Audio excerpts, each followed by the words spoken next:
Hello listeners, welcome back to Luke's English podcast. How are you doing today? I hope you're doing fine. So this is the second part of a two-part episode. This is part 2.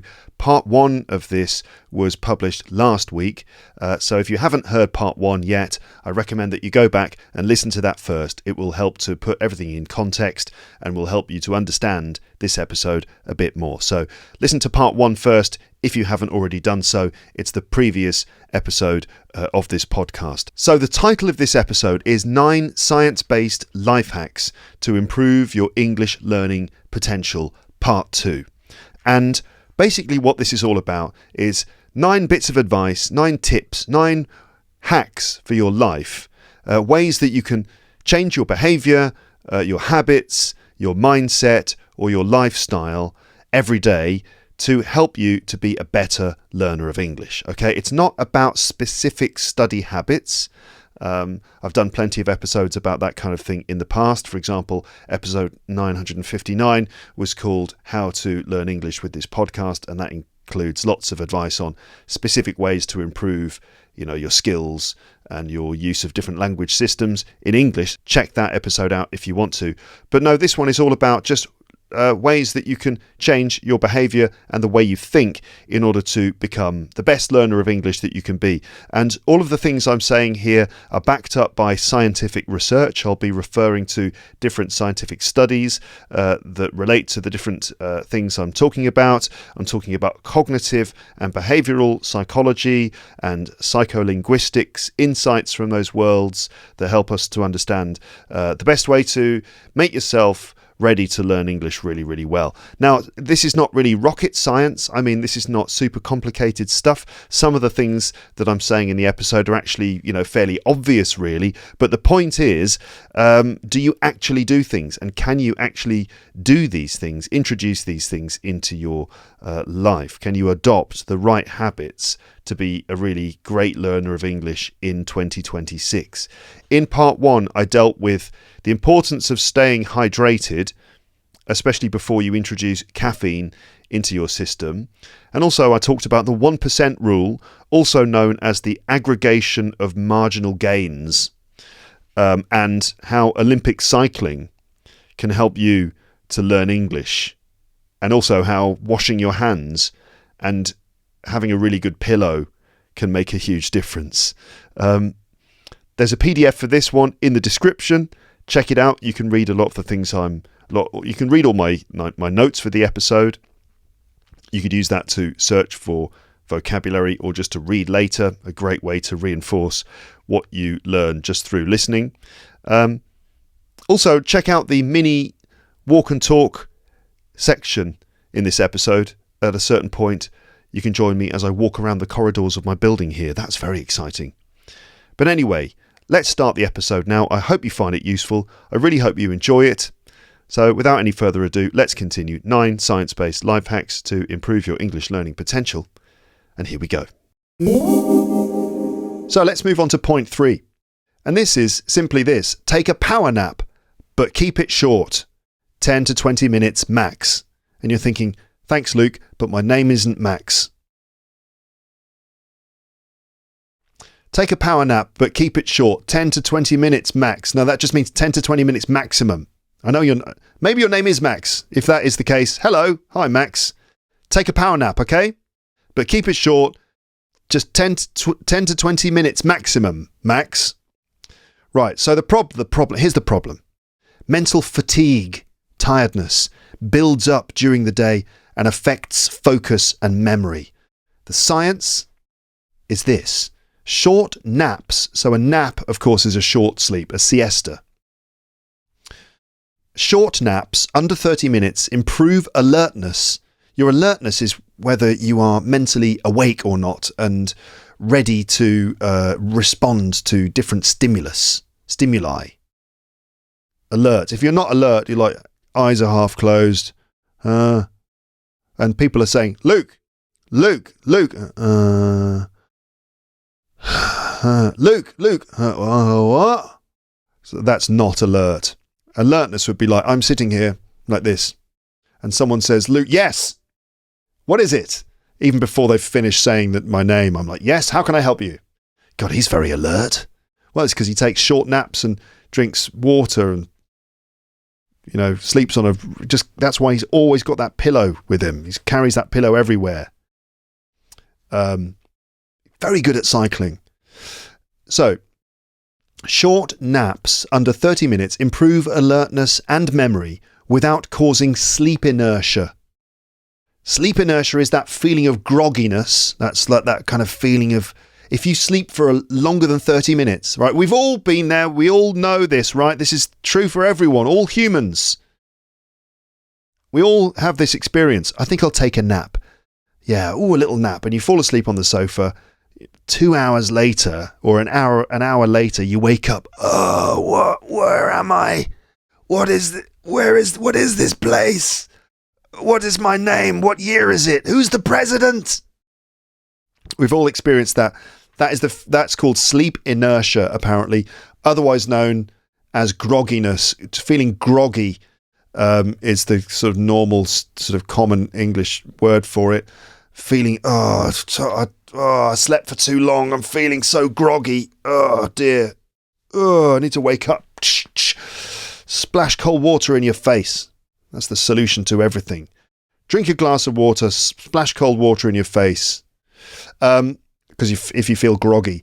So NASA came up with this one. NASA. Yes, the space people. Short naps under 30 minutes improve alertness and memory without causing grogginess. The hack. Well, take a 10 to 20 minute nap anytime between 1 and 3 p.m. This will clear your mental cache. Your mental cache. It's basically like the list of things in your brain that your brain is trying to deal with in that moment, right? And that affects your brain's sort of RAM memory processing abilities. So clear your mental cache. Have a little nap. Just clears your mind. That's another way of saying clear your mind. It boosts language retention, meaning your ability to hold on to language, retain it, remember it, keep it. And it will improve speaking fluency and reaction time. So what do you think? Maybe you already do this. Maybe you think it's silly to consider having a nap as part of your language learning routine. Like, I came here to learn English, Luke, not to be told to fall asleep for 20 minutes. I mean, maybe that's you. Is that you? Maybe. And you're like, no, I wouldn't do that, Luke. I don't speak like that. That's annoying. In any case, there are scientific studies which back this up. Here is the science behind short naps, 10 to 20 minutes. Even though it did say 30 minutes earlier. But anyway, it seems that 10 to 20 minutes is the key thing. A power nap, right? The key study was the NASA nap study from 1995. The title, here's a catchy title for you. Countermeasures for circadian desynchrony. That's not clickbait. Unless you love that kind of language. Countermeasures for circadian desynchrony. This was NASA in collaboration with the Federal Aviation Administration, the FAA, or FAA. Because they do travel far, don't they? Dad joke. Now, this is better, right? This is better. NASA. Federal Aviation Administration. Learning from NASA astronauts, not cyclists. Flying through space is a bit harder than riding a bike. Although, imagine how confident you would have to be to take a nap while doing it. Astronaut report where we are entering the Earth's, what would it be? Leaving the Earth orbit in 5, 4, 3. Can I just take a nap? Sure, go ahead. You'd have to be very confident to just be napping in space. But apparently very important, useful. The lead researcher on this, of course, was Dr. Mark Rosekind, a sleep scientist at NASA Ames Research Center. A sleep scientist. He can sleep as much as he wants in his job, can't he? Who's that? Oh, Mark. Yeah, always asleep. Oh, he's a sleep scientist at NASA. Oh, right, okay, fair enough. Findings. a 10 to 20 minute nap improved alertness by 100%. And it improved performance by 34%. I have no idea how they measured alertness or performance, or how they arrived at the figure of 100% improvement of alertness, but this is interesting. These gains were observed in pilots and astronauts, but they generalize well to anyone doing mentally demanding tasks, like learning a language or preparing for public speaking, or in fact doing public speaking. NASA concluded that short naps are one of the most effective strategies for counteracting fatigue. Wow, it took NASA to work out that the best way to deal with tiredness is to have some rest. Amazing. Anyway, short naps are one of the most effective strategies for counteracting fatigue and maintaining high cognitive function, especially during long, mentally draining tasks. So, what happens during a short nap, other than a bit of saliva coming out of the side of your mouth and maybe some snoring? Here's what happens. So, minutes of sleep, between 0 and 10 minutes of sleeping, what's going on? What's happening? Light relaxation, still semi-alert. So you're still semi-alert. So if someone says, Luke, what? But the benefit is it calms the nervous system. 10 to 20 minutes, you enter light stage 1 and stage 2 sleep. This is non-REM sleep. Right, so that's before you enter REM sleep. Light stage 1 and stage 2 sleep. I suppose that's the feeling of when you start to drift away, which is a wonderful feeling. When you have that nap and your thoughts sort of drift off into the astral zone, and you melt into a semi-dreamlike state where before you know it, you're thinking about all sorts of weird stuff.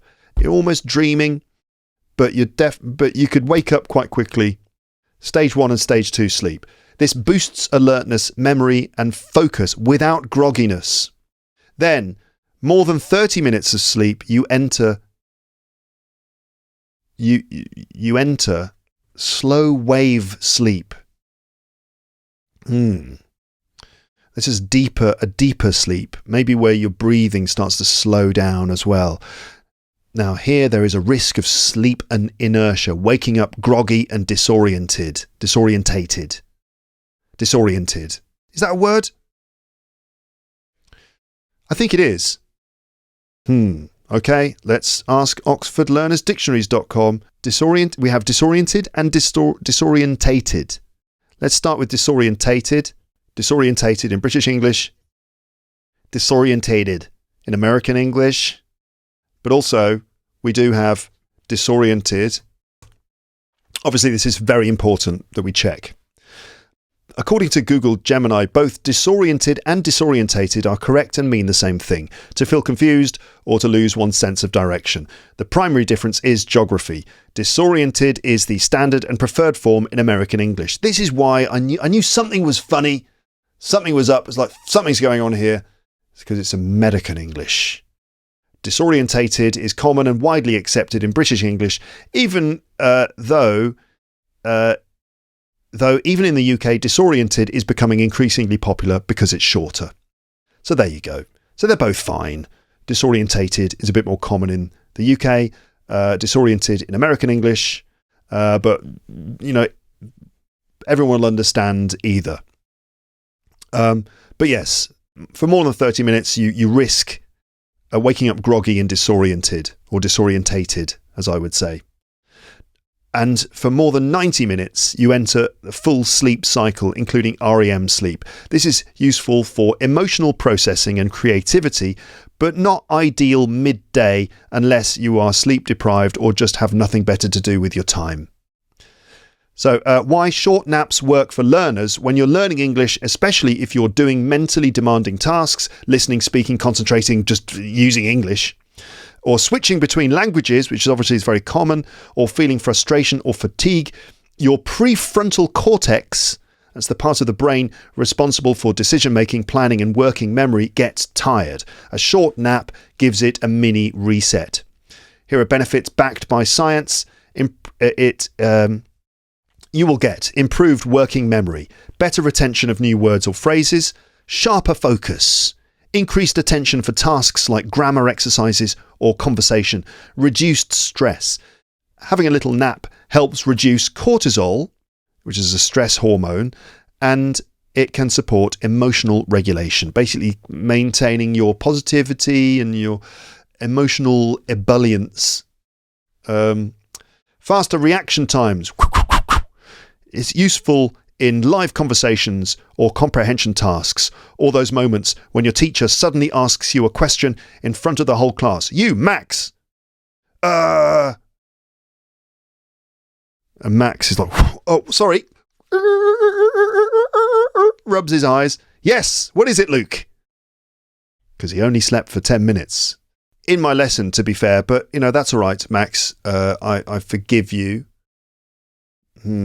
Anyway, how to use naps effectively. Duration, 10 to 20 minutes max. Okay, Max? Set yourself a timer. Just set a timer for 10 minutes. The best time is between 1 p.m. and 3 p.m. because your body naturally dips in alertness during that time. Location, quiet, dark and cool if possible. That's cool meaning temperature, not cool like a jazz club from the 1970s, although that could be a great place for a nap, to be fair. During the day when there's no actual concert happening, it's a cool jazz club. Hey man, how you doing? Hey, I've just come for a nap. Yeah, okay, I'm looking for a cool place. Yeah, groovy. Anyway, eye masks or earplugs help. Position, reclining. That means leaning back in your seat so your body is at an angle. That's ideal, but even resting your head on a desk can work. Just please don't do it. Please don't do it during one of my lessons. I've spoken before on the podcast about coming into classrooms in the break time.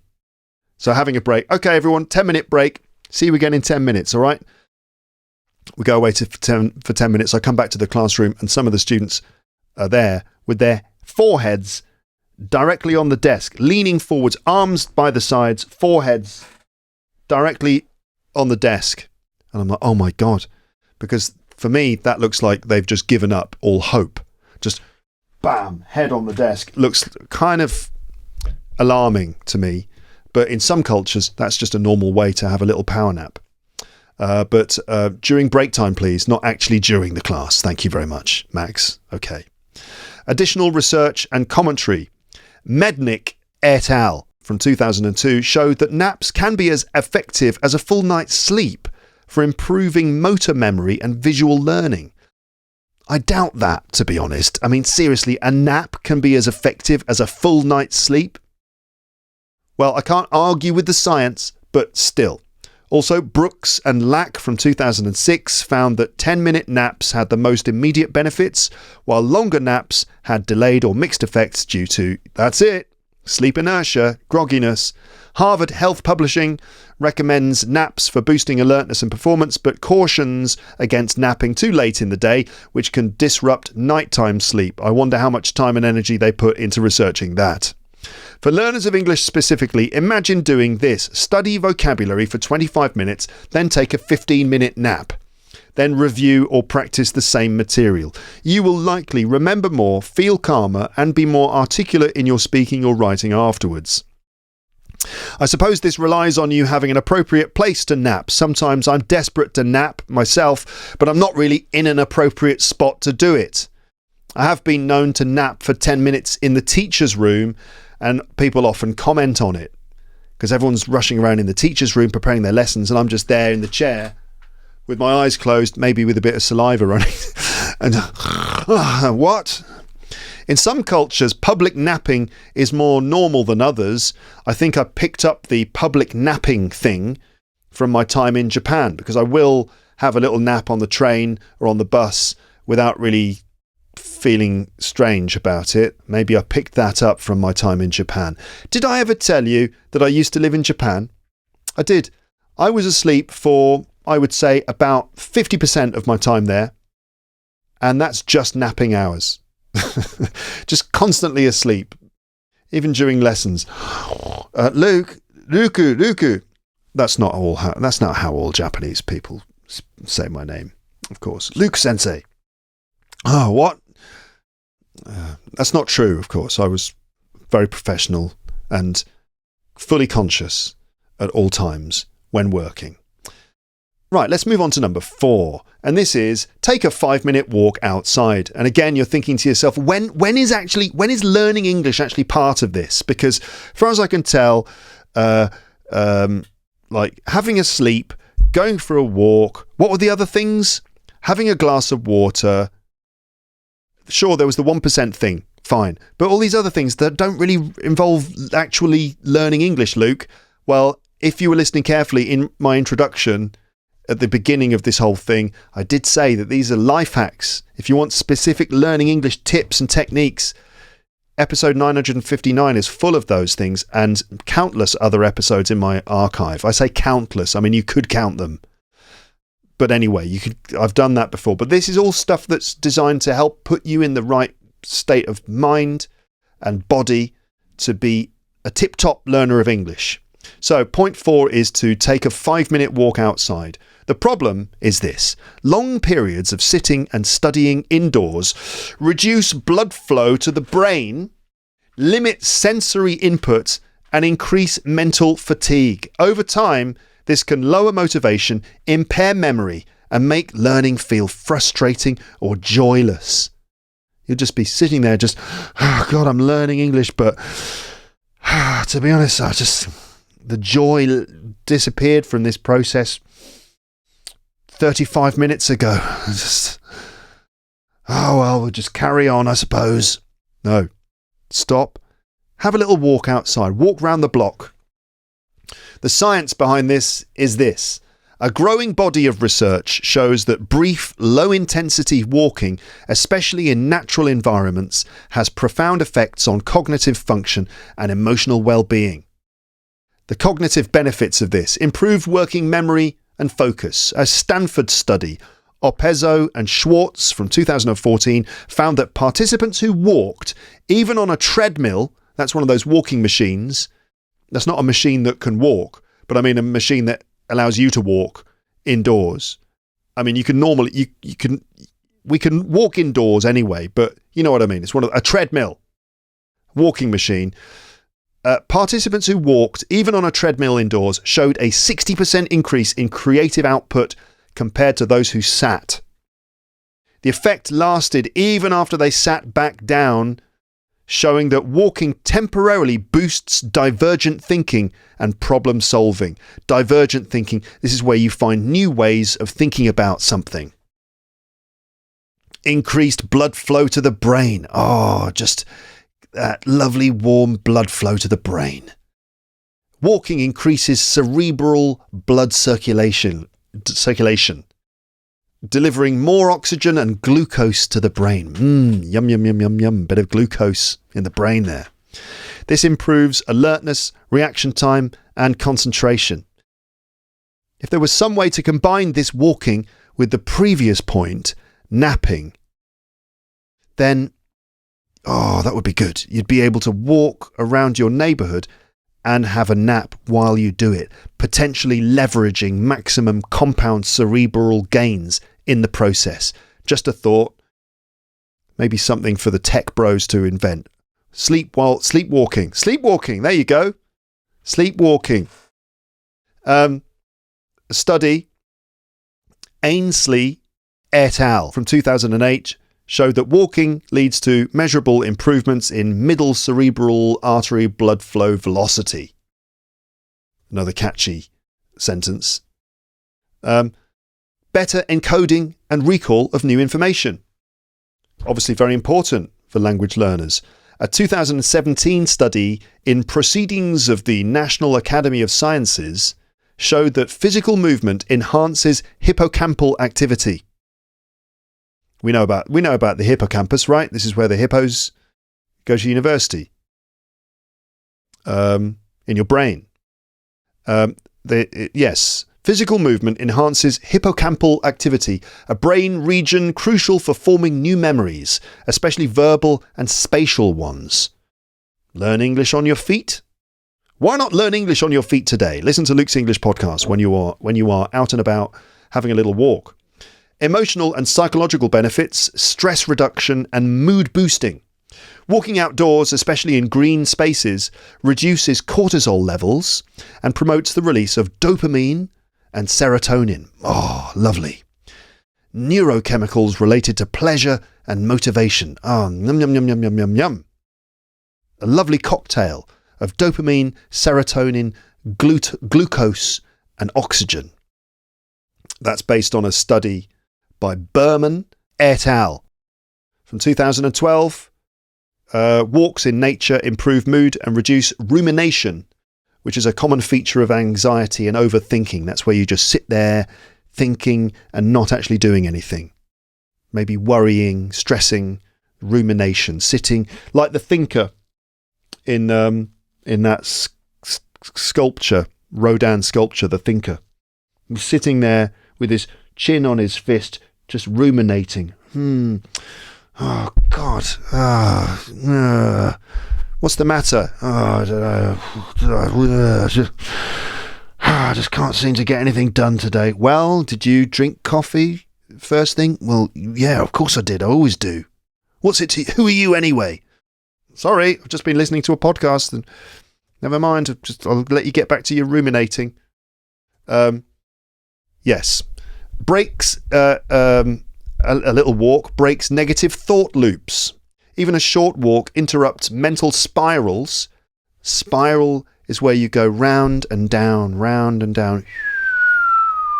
A mental spiral is where one negative thought leads to another negative thought and another negative thought, and before you know it, you're doom scrolling through some social media app and you feel pretty rubbish and you're not getting anything done.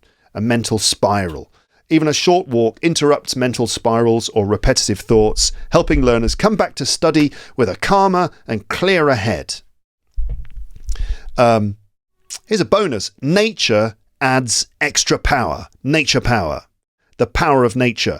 Walking in a park, garden or tree-lined street boosts the benefits even more. This is known as attention restoration theory by Kaplan from 1995, which suggests that natural environments help your brain recover from mental fatigue much more effectively than urban or indoor spaces.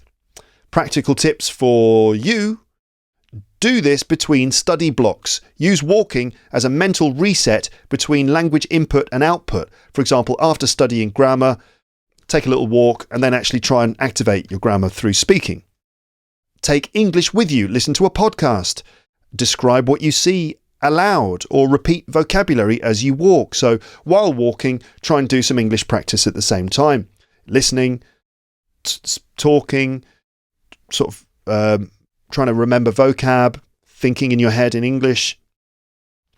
Use it to calm nerves before speaking. If you're nervous about a lesson, a meeting or an exam, then walk beforehand. The movement helps regulate your nervous system and boosts verbal fluency. Even 2 minutes can help. A 2020 study published in Nature Neuroscience showed that even short bursts of light activity, like 2 to 5 minutes of walking, measurably improved mood and task engagement in adults, especially after long sedentary sessions. Sedentary means being still, not moving. Okay? I've been sedentary now for quite a while recording this. I'm going to have to take a little walk through the corridors of my building, or maybe just wave my hands in the air or something. I'll look a bit stupid while doing it, but who cares? Because I'm going to leverage maximum compound cognitive gains while doing it. So there, put that in your pipe and smoke it. A summary of all this. Do I need a summary? It boosts creativity, improves memory, enhances focus, calms anxiety, breaks monotony. Let's move on to this section that says, what if you can't walk in nature? You might be thinking, but Luke, I can't walk in nature. Well, urban and indoor alternatives still work. So urban walks still help. Even if your walk is along a busy road or through city streets, movement alone still improves brain function. Studies show the act of walking anywhere increases blood flow, releases dopamine, and improves memory and attention even without nature. The Stanford study from Opezzo and Schwartz found that indoor treadmill walking had nearly the same creativity benefits as walking outdoors. So try this. Walk around your block, up and down the stairs, through a shopping centre, or even the corridor of your building. Carry earphones and listen to English input while walking. Focus on breathing slowly, noticing colours, smells or textures.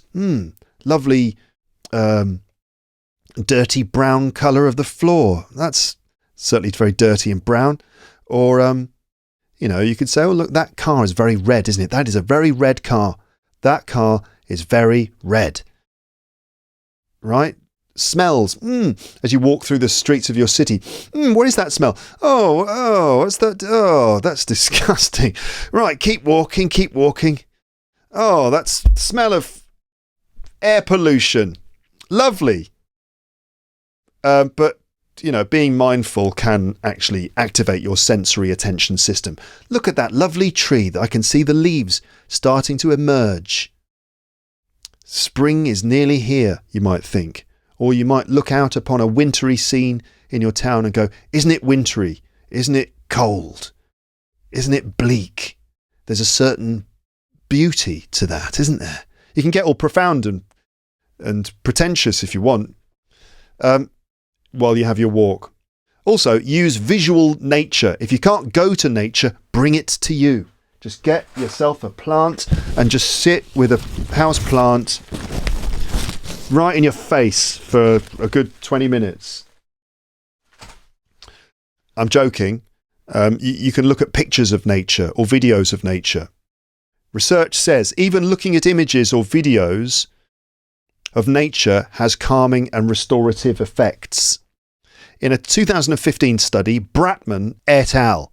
From Stanford, again, showed that participants who viewed nature scenes rather than city images showed lower anxiety levels and reduced activity in the brain's rumination centre.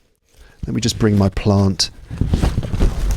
You hear that's the sound of the plant rubbing against the microphone, which is going to just knowing that there's a lovely peace lily on the table next to me is already, I can tell you, it's already lowering your anxiety levels and reducing activity in your brain's rumination centre. The lovely freshness of a green plant.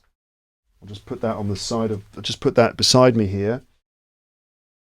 It needed a bit of water, this plant, when I came into my podcasting room after being away during my Christmas holidays.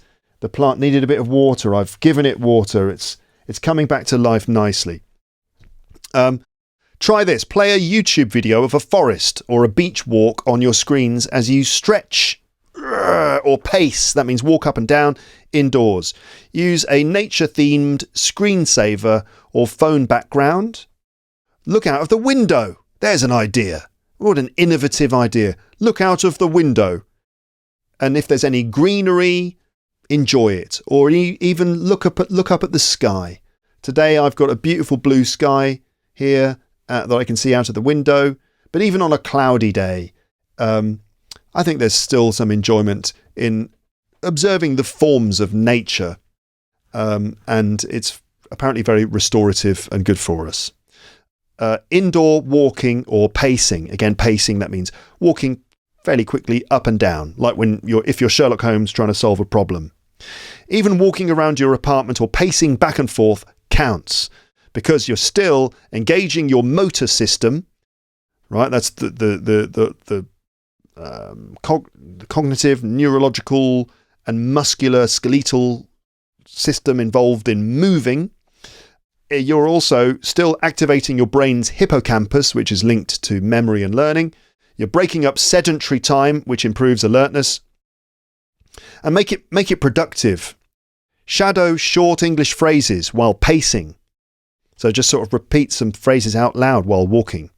Recall and say 5 new words you learned today. Practice small talk out loud as you walk around your space. movement substitutes for brain refreshment. If walking really isn't possible, any kind of light physical movement can give similar benefits. So try a bit of stretching, do some gentle yoga, a bit of light dancing, even just swaying to music or just moving to music in your room. Stepping in place for 2 minutes. Just stepping up and down for 2 to 3 minutes. Standing up and reaching your arms above your head. This activates vestibular and proprioceptive systems. Let me just try a bit of that. My vestibular and proprioceptive systems feel very active. All of these things will help releasing muscle tension, improving circulation and resetting your mental state. The list goes on. Combine micro movement with language practice. Even with limited space, you can walk in place reviewing flashcards. Do 10 toe touches between grammar questions. So, what's the difference between present perfect simple and present perfect continuous? Well, okay, present perfect simple is like, sort of completed things like I have, or like what, for example, talk about reading a book. I have read 300 pages. Excellent. Okay, what about present perfect continuous? Can you think of an example? Hold on a sec. Just touching my toes. I've been reading this book for 3 weeks now, and it's great. Well done. Okay. Stand up and explain a topic aloud instead of writing it. So instead of sitting down writing your language practice, you stand up on your feet and say it out loud.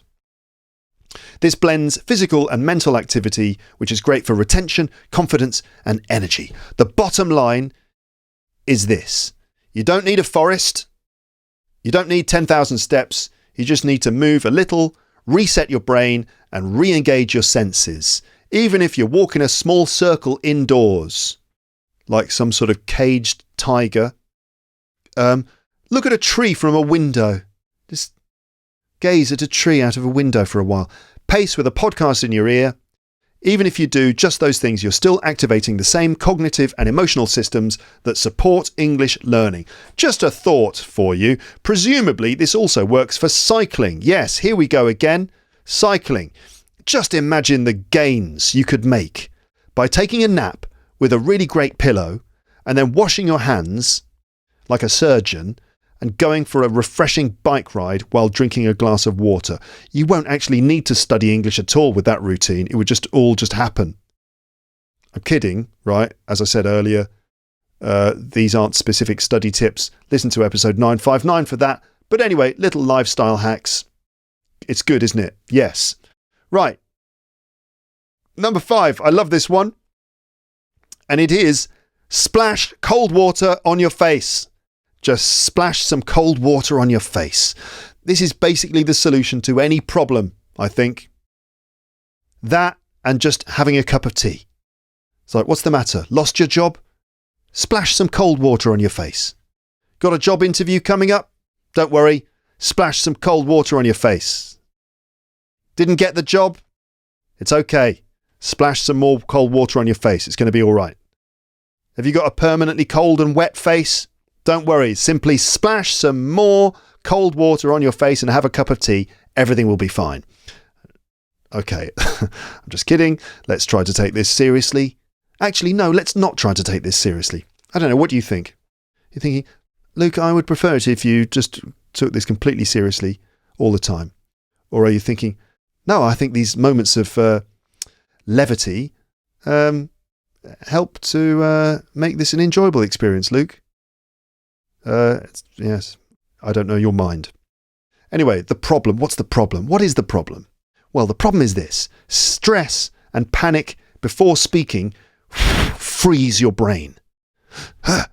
Stress and panic. I've got to speak. Your brain becomes frozen.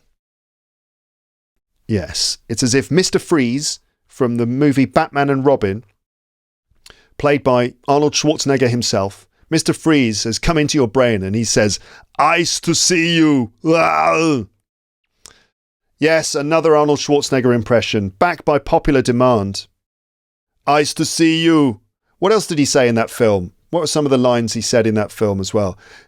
The Ice Age cometh. I think that was one of them. There were some others as well. There were some other terrible lines that he said in that. He was like an ice man who froze. He had like a freezing ice gun that froze things, and he would like turn up at a party and go, "Is it me or is it cold in here?"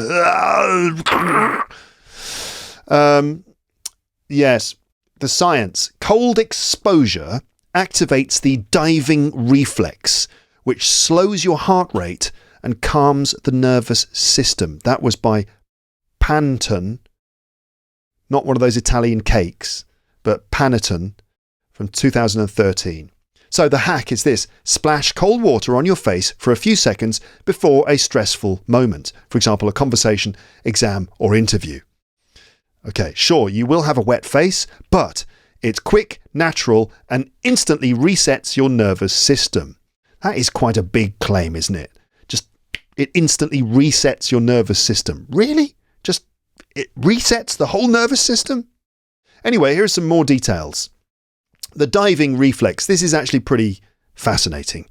What happens when you splash cold water on your face? Well, the mammalian diving reflex.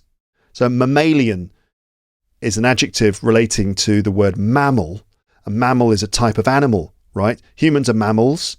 Mammals, I talked with my daughter, who is also a mammal, about this.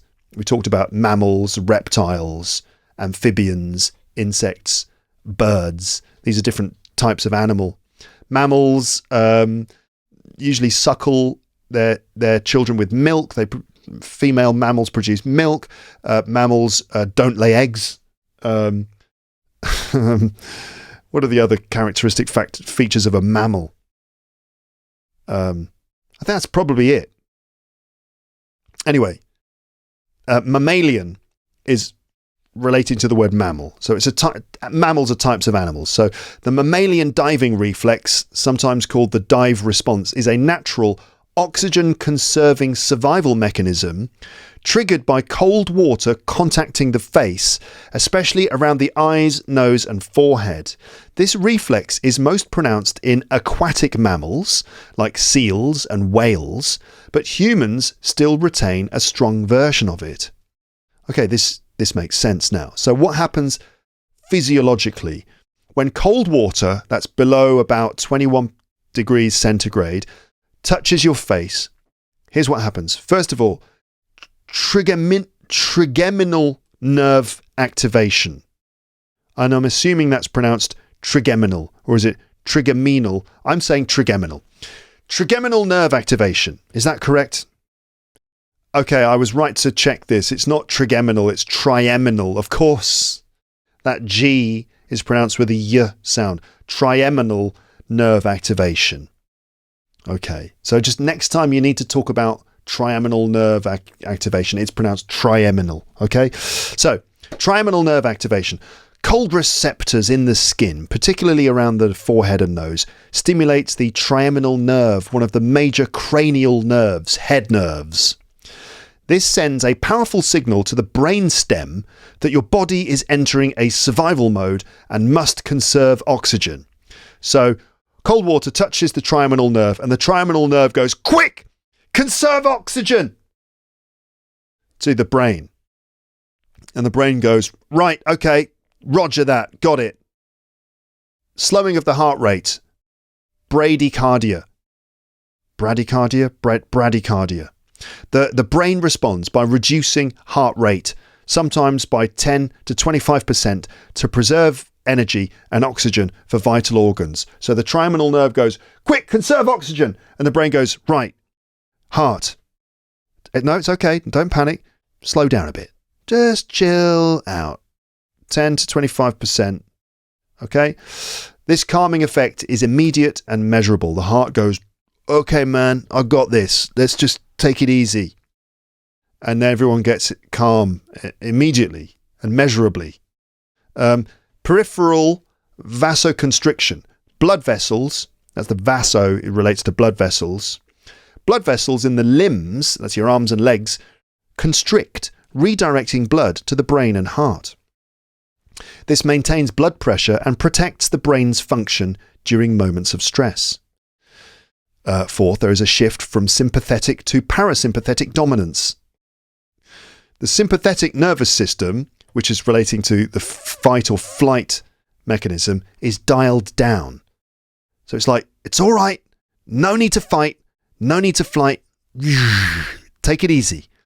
The parasympathetic nervous system, which is related to rest and, I guess, digestion, takes over.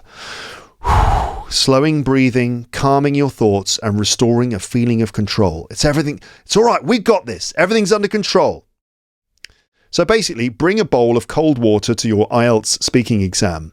And you can say to the examiner, sorry, I'm just triggering my trigeminal nerve, sending a powerful signal to my brainstem and activating my peripheral vasoconstriction to maintain blood pressure, causing a shift from sympathetic to parasympathetic dominance, just to make sure I don't forget any phrasal verbs or grammar or anything. Sorry, what was the question? I'm sure the examiner will understand. Splash, splash, splash. There you go. Scientific evidence and research. Panetton, in 2013, the study was called The Mammalian Diving Response, an Enigmatic Reflex to Preserve Life? Panetton found that the diving reflex triggers a multi-system survival response that protects the brain and heart under stress. He demonstrated how cold stimuli on the face activate pathways in the nucleus tractus solitarius, the NTS, right?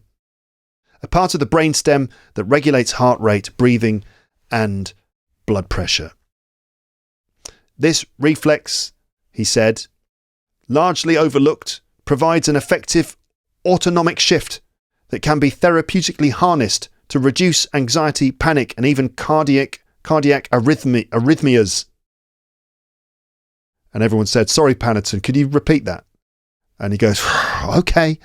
This reflex, though largely overlooked, provides an effective autonomic shift that can be therapeutically harnessed to reduce anxiety, panic, and even cardiac arrhythmias. Haha. Panetton felt very happy with himself after that. Research in anxiety and panic regulation. Studies in emergency medicine and trauma psychology have explored how the diving response can counteract acute panic symptoms. Not systems, symptoms. Acute panic symptoms. Acute means strong and very specific. Right? Like very powerful panic symptoms. Like, ah! You know, when you panic, like, ah, God, there's a shark. Help! Put your face in the water, quick! But the shark's in the water. Ah, I don't know what to do. I've got acute panic symptoms. Okay, but the diving response can actually counteract this, even if you are already in the water with a shark. That is a difficult one, isn't it? Let's just hope you don't have to deal with that. One study, Childs et al. From 2017 suggested that immersing the face in cold water led to rapid decreases in perceived stress and subjective tension. That's basically, you're in the water, there's a shark in the water, your head is above the water, you're panicking massively, put your face in the water, oh, it's not such a big deal. Look at that beautiful shark. I'm joking, of course, but these scientific findings do seem to support this whole idea. Here's why it's useful for language learners. Moments of speaking English, especially in front of native speakers for some reason, as if native speakers are more important than anyone else. I don't know why, but I know that's not always the case. Sometimes I think my learners of English feel nervous in front of other learners of English too, especially if they feel that they're judging them. But I suppose it's anyone that you feel is higher, has a higher level of skill or ability in the thing you're doing. For example, if I was to play tennis in front of a whole bunch of brilliant tennis players, I would feel extra nervous. I would. So anyway, moments of speaking English, especially in front of native speakers during tests or public presentations, often trigger these things, and I'm sure you've noticed them. Fast breathing, rapid heart rate, da-doom, da-doom, da-doom, da-doom, mind blanking. Mind blanking, that's where you, oh God, I don't know what to say. Or just, it's the sound in your brain where the examiner says, so what do you think of the idea of, I don't know, what's the examiner asking? So how's traffic in your area? It's bad. Okay, mark that one down. Difficulty retrieving vocabulary. What was that word again? Oh God. We've all been there. These are classic signs of a sympathetic nervous system spike, aka the fight or flight response. That's where you're in a presentation situation and someone says, but what about the future market predictions going forward over the next 3 quarters? How is that likely to impact the marketing sector of our business? And you go, sorry, I'm just experiencing a sympathetic nervous system spike. Just bear with me for a second. It's a very good question. So a sympathetic nervous system, I like that idea. It's like your nervous system is sympathetic and says, oh, poor you. Oh, you're feeling stressed. Well, look, let me control your blood pressure and reduce your fight and flight response for you. And how about a nice hot cup of tea or a splash of cold water in your face? That's the sympathetic nerve. Actually, that's the parasympathetic nervous system, in fact. That's what's responsible for slow breathing and digestion. Let me just digest your food a little bit for you. Anyway, cold water to the face can help to quickly flip these stressful moments because it can help learners to regain calm and composure, slow racing thoughts, speak more clearly and confidently. So when you're in that sales presentation, what about our marketing projections going forward over the next 3 quarters? What about that? And you go, hold on a second. Splash, splash, splash, splash, splash, splash, splash. Well, the indications are that we're in a strong position going forward, and I think that we'll achieve competitivity quite comfortably. Any further questions? Now let me just dry my face here with this towel. So, how to use this technique practically. So, always carry a bottle of chilled water with you. So, you've got splash and reset, which is low effort. So, splash cold water over your face for 10 to 30 seconds. Focus on the water hitting your cheeks, nose and forehead, and obviously dry your face and breathe slowly. Just pop to the toilet, splash, splash, splash, dry, dry, dry. Deep breath. Okay, take a deep breath outside the toilet. Fine. Or you could use an ice pack or a cool cloth. So this is where you don't need a sink. You don't need actual water. Just use an ice pack or a cool cloth. Press a cold, damp towel, which you may have kept in the fridge or something, or an ice pack to your face. Just press it against your face. Like that. Hold for 20 to 30 seconds while breathing deeply. Oh, that feels rather wonderful, actually. Combine this with box breathing. More on that later. After splashing, sit quietly and use box breathing. I'll tell you what that is in a moment, but that's basically inhaling, holding and exhaling for a certain amount of time, because this doubles the calming effect. The only problem is that you will have a wet face, as we've already established, but that the wet face thing, that might be a bit of a problem during an IELTS speaking test or job interview. But seriously though, this does work and genuinely can help you to calm down and do your best. Also, holding a cold bottle in your hands can help you to cool down, which helps to prevent blushing. If you're the sort of person who in stressful moments goes red in the face and you overheat a little bit, hold a cold bottle of water in your hands, and it just helps to cool you down a little bit. Also, maybe even holding it if it's not too weird, you can even hold it up to your neck. Maybe you do that in private because it's going to look a bit strange. holding up a bottle of water to your throat. But holding it in your hands can help you to cool down, helps to prevent blushing when your face goes red. Just ask communications expert Matt Abrahams from episode 879, which was called Think Fast, Talk Smart, Communication Techniques for Spontaneous Speaking with Matt Abrahams. That was episode 879. That was a really good one. Even if I say so myself. Point number 6 is this. Write it down. Use your journal as a memory backup. Okay, everybody? Write it down. Use your journal as a memory backup. You know what, listeners? Before we get into point 6 and then 7, 8 and 9, let me just take a little break, and I'm going to do what I said earlier and just go for a little walk. I'm just going to walk around the corridors of my building here just to get that lovely glucose flowing into my brain. And what were the other things? Dopamine. I just fancy a little bit of dopamine. So I'm just going to walk around the corridors a little bit. You can come with me if you want. Should we go for a little walk? Come on, let's do that. Okay, I'll continue with this in just a moment. So let's go for a little walk through the corridors. Okay, let's go for a little walk. Stretching the legs, it feels good. It feels good to stretch my legs. Not too close. Can you hear me? Just going to walk around and around. I can kind of walk around these corridors in a loop like this. Just walk around and around and around. How's the episode going for you? It's quite long, isn't it? Well, it's just the way it goes. But I think it's interesting. I hope it's entertaining and fun for you. All these doors. Some people live here. Some people just use these as storage. It's normal for these old Parisian buildings to have a floor like this at the top of the building with these little rooms. They used to be like servants' quarters.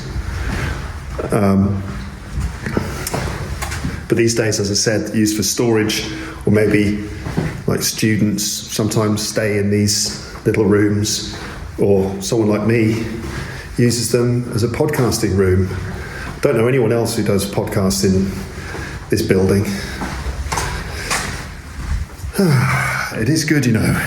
It's good to stretch the legs. I've been sitting there for quite a while doing that.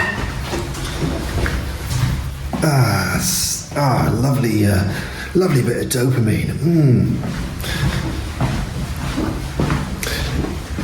Do leave your comments in the comments section if you've got responses to this episode.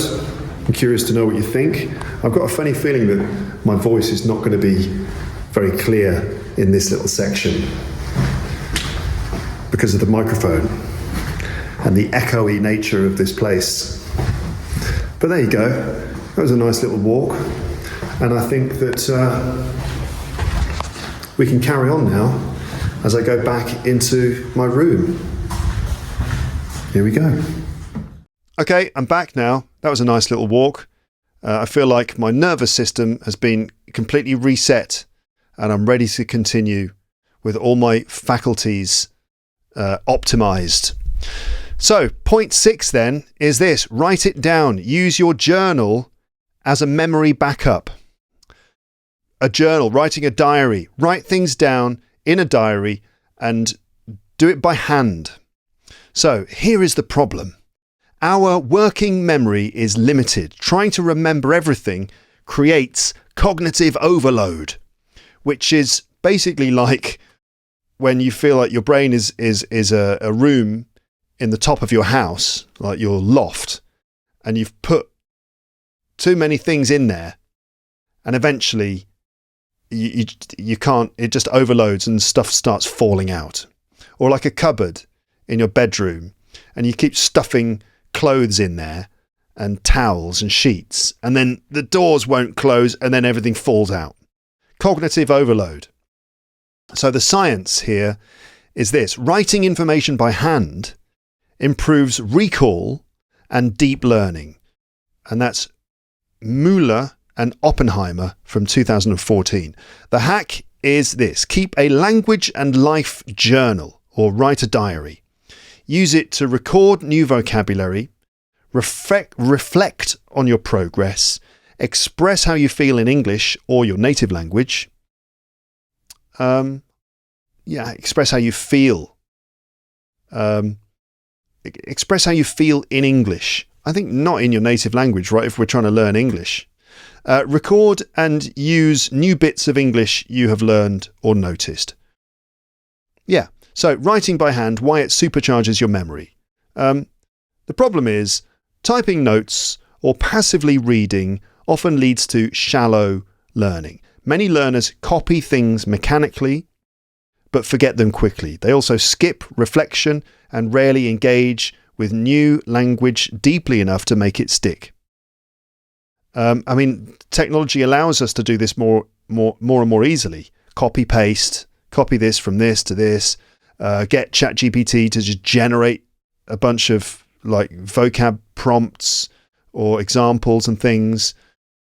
A lot of it's made a lot more convenient, but in the process that takes something out, some of the processing involved in us writing things out by hand. The science is this: writing by hand improves learning. Mueller and Oppenheimer from 2014. The study title was this: The pen is mightier than the keyboard. Advantages of longhand over laptop note-taking. It was published in Psychological Science. The core finding was this: students who took notes by hand versus writing on a laptop performed significantly better on both factual recall and conceptual understanding.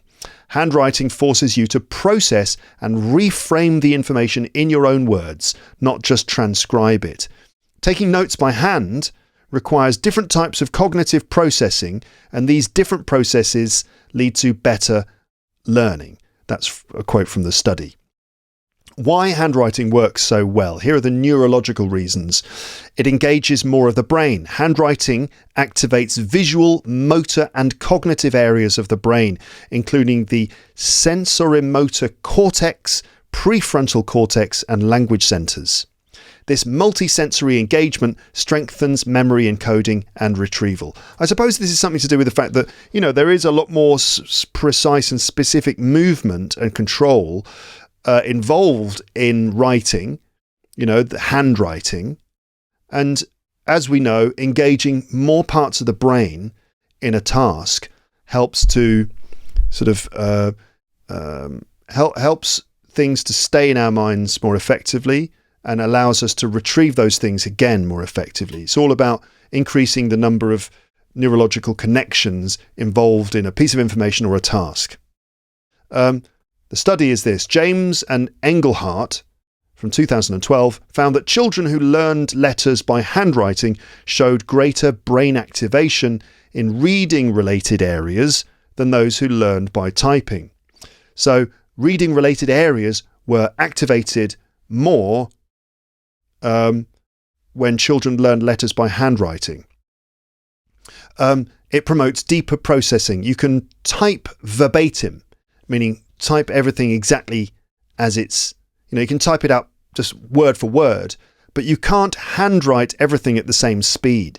So your brain is forced to summarize, reformulate and select key information. So I suppose what this means is that when someone is talking to you, like in a university lecture, you can type it all out. You can type more quickly, and so you tend to type often very similar to what's almost exactly the same thing that's being said. But when you're writing by hand, you have to reformulate, you have to make more decisions about what you're writing, you have to select key information, and this extra level of processing, I suppose, embeds information more deeply in your brain. This encourages generative note-taking, which supports long-term understanding. That's interesting, isn't it? Obviously, you can't type that fast. It's hard to type out word for word a lecture that someone is giving. That's a very difficult task, because eventually you're going to make mistakes and you're going to have to go back and correct them. But the point is that we can type a bit faster than we can write by hand.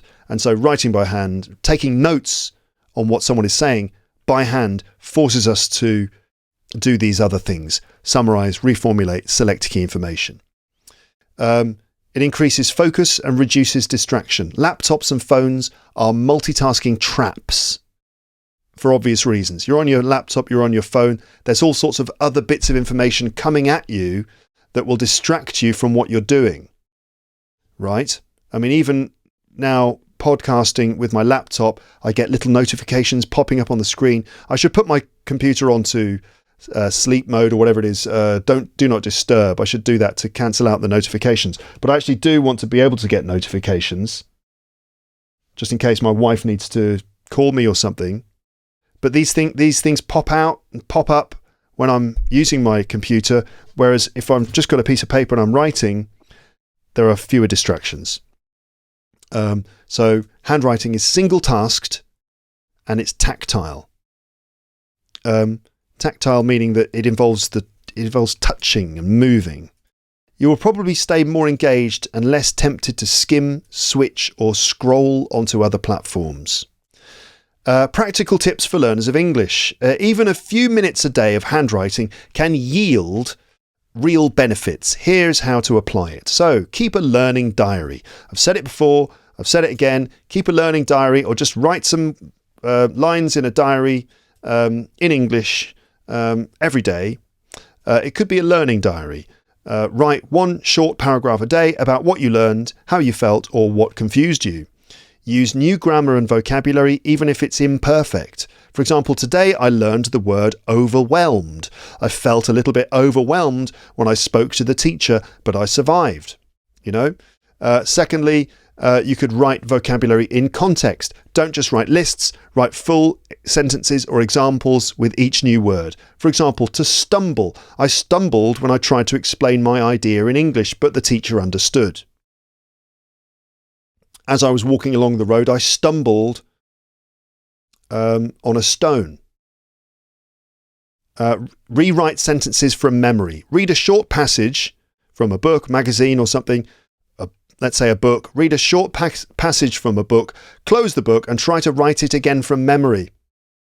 This builds active recall, one of the most powerful ways to lock language into your brain. There's a simple technique. Read a paragraph from a book, stop, and then try and write what you've just read. It's not going to be the same, but it's a very good exercise. Then check the paragraph of the book again and go, oh, okay, that's different. Don't correct it yet. Just have a look at what's different, close the book again and try and make corrections. That's a very good little exercise.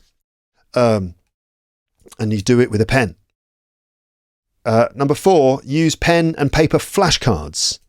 Pen and paper flashcards. So cards made out of paper and a pen. Rather than using the flashcard apps on your phone, which, have great advantages, but going back to old-fashioned actual physical flashcards could be great as well.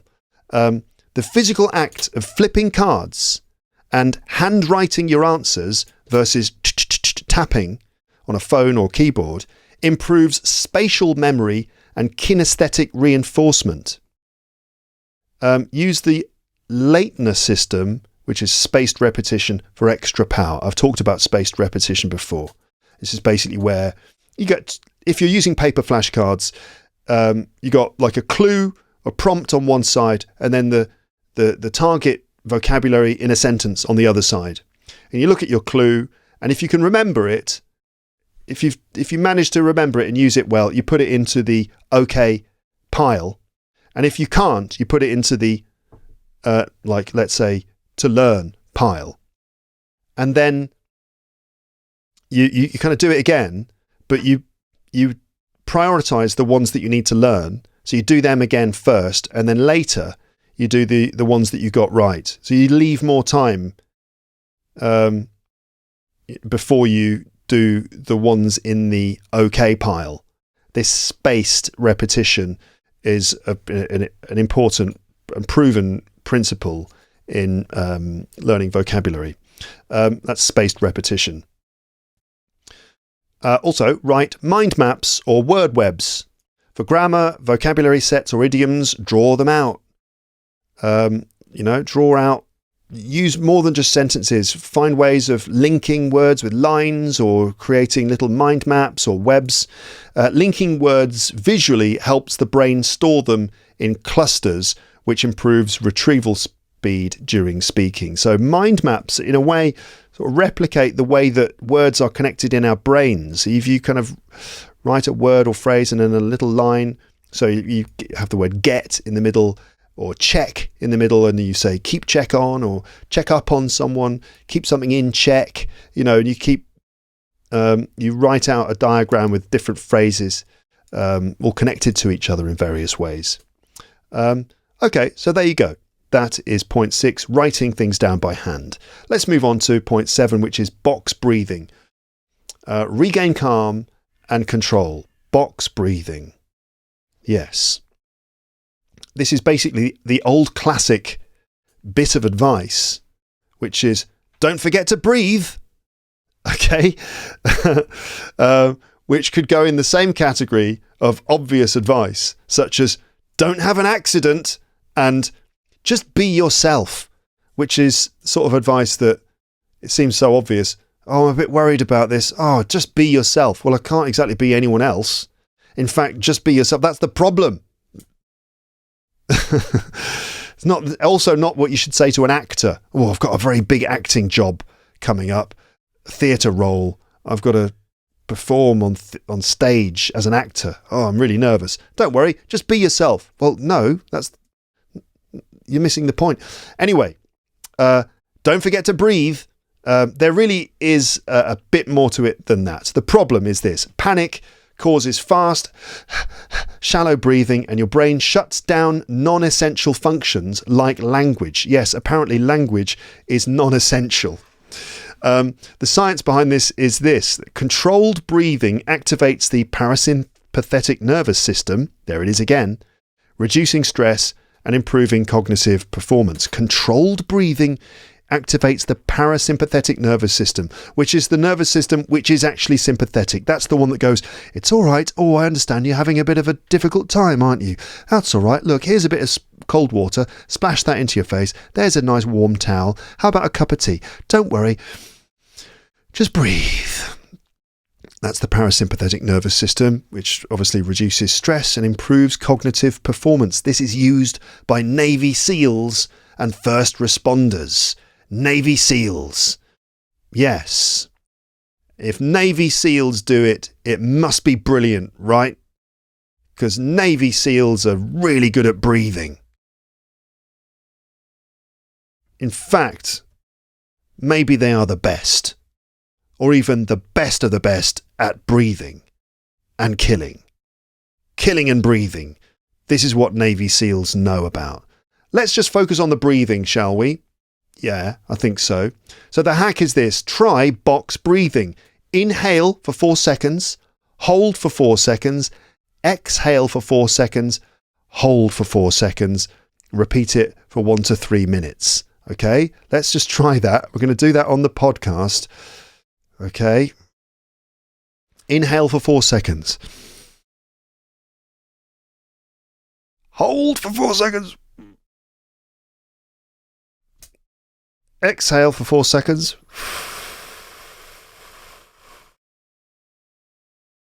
And hold for 4 seconds.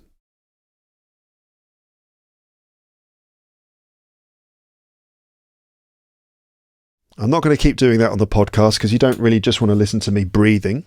But there it is. Inhale, hold, exhale, hold, 4 seconds for each step. And you repeat that for a few minutes. Before speaking or studying, this simple method lowers anxiety and improves your speaking ability. I actually use this all the time just to take a moment to calm myself, and it helps me sleep as well. If I just breathe really deeply and slowly for several minutes, I often just fall asleep eventually when I'm lying in bed. Now, this seems like common sense, but think about it. How often do you actually do this specific exercise? Obviously, we all breathe all the time. I mean, are you breathing right now? You should be. If you're not breathing, something might be wrong. You might have turned into a skeleton with headphones on. But I'm assuming that you're breathing. So just consider your breathing for a moment. A lot of the time, if we feel tense, our breathing is shallow and tight.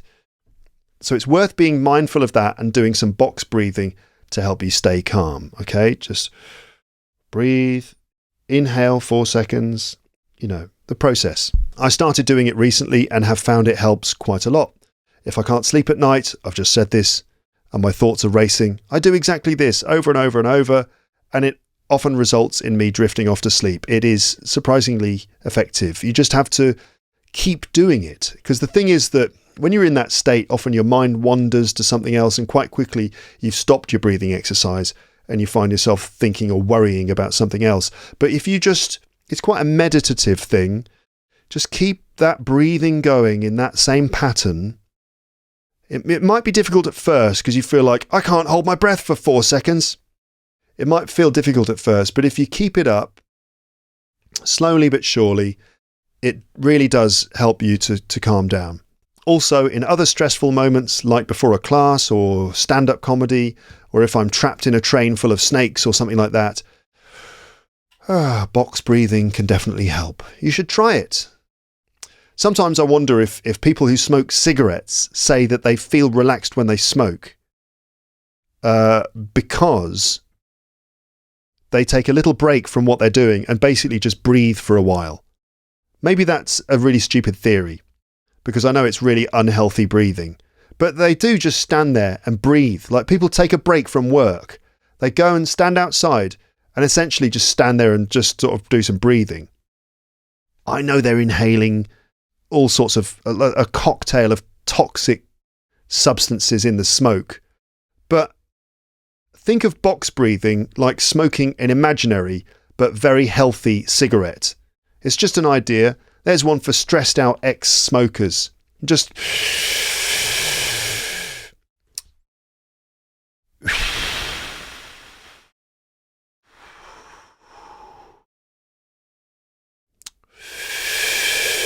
doing that, smoking an imaginary cigarette, like really smoking it, probably does you the world of good. An imaginary one, right? Point 8. Let's move on to point 8, the penultimate point. And this is this. Number 8, talk to yourself. Yes, really. Speaking to yourself, often dismissed as a bit odd or strange, is actually a brilliant language learning strategy, and it's backed up by solid research. It's called self-explanation.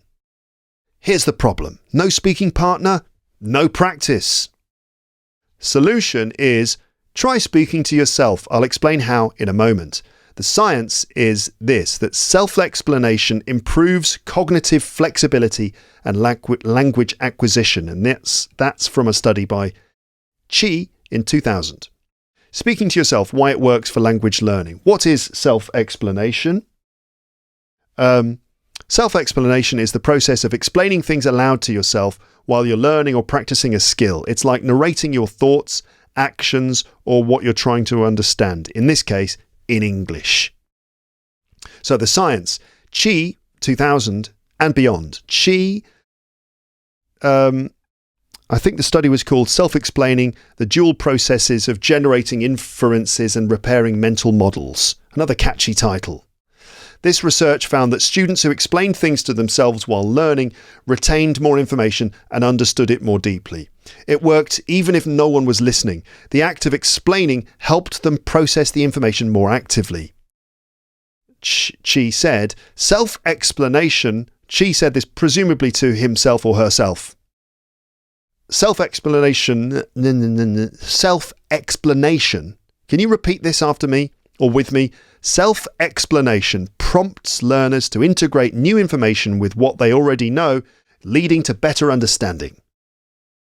And everyone said, is Chi speaking to himself again? It's all right, it's okay. Why it works for language learning. Self-explanation strengthens cognitive flexibility, the ability to switch between different ideas or language rules. Metalinguistic awareness, being aware of grammar and structure while you're using the language. Memory encoding, explaining helps the brain store language in connected networks, not isolated facts. Confidence, because you practice forming sentences aloud without pressure. And that's really important, because if you just never speak and then go into a situation where you suddenly have to speak to other humans, then it's going to be much harder than if you'd spent all that time talking to no one for a while. Obviously, I mean, it just seems so obvious. If you practice playing tennis on your own, hitting a ball against a wall, you're obviously much better off than if you just never did that at all. Right?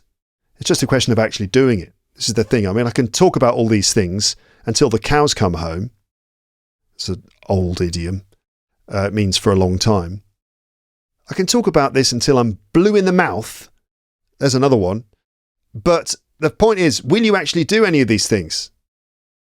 I suggest you just pick a couple and just, put them into your life, and it could make a huge difference. Let's continue. Other studies have backed this up. Wiley and Chi, so Chi's at it again, found that self-explaining is especially useful in problem-solving tasks, like figuring out which tense to use or how to form a question. That's a good point. I always encourage my learners to say sentences out loud in order to see how they sound. So if you're doing some grammar exercise, say the lines, say the example sentences out loud. Bring the language to life. It really does make a difference.